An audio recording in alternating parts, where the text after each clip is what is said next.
High అండి, welcome to VRB Jeevan Infotech YouTube channel. చూడండి, విద్యా వ్యవస్థ అనేది ఎంత వ్యాపార వ్యవస్థగా మారిందో అనడానికి ఇది ఒక నిదర్శనం అండి.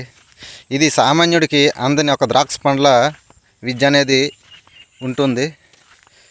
ఇది పెద్ద పెద్ద చదువులకో డిగ్రీలకో కాదండి. ఇది చూడండి, 1 నుంచి 5వ తరగతికే 2,52,000 అంటే సామాన్యుడు దీన్ని ఎలా కట్టుకోగలడు? ఈ ఫీజు కడుతున్న తల్లిదండ్రులు ఏమిటనుకుంటారు, ఇంత ఫీజు కడుతున్నా మా బాబు ఎంతో చదివేస్తున్నాడు, తోపు తురుము అనుకుంటారు. అక్కడ ఏటి ఉండదండి.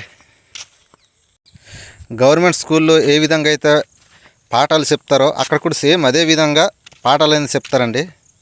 కానీ జస్ట్ స్టడీ అవర్సు 1 గంట 2 గంటలు అనేది ఎక్స్ట్రా ఉంటుంది. మన తల్లిదండ్రులు ఏమి ఇంత డబ్బు పెడుతున్నాం కదా, మంచి మార్కులు తెచ్చుకో, మంచిగా చదువు అనుకుని పిల్లలపై ప్రెజర్ పెడుతుంటారు. ఆ ప్రెజర్ని తట్టుకోలేక కొందరు సూసైడ్ చేసుకోవడమో లేకపోతే అసలు స్కూల్కి వెళ్ళడమే మానేస్తుంటారు ఈ వయసులోన. ఈ విధంగా తల్లిదండ్రులు కూడా కొద్దిగా ఆలోచించాలండి.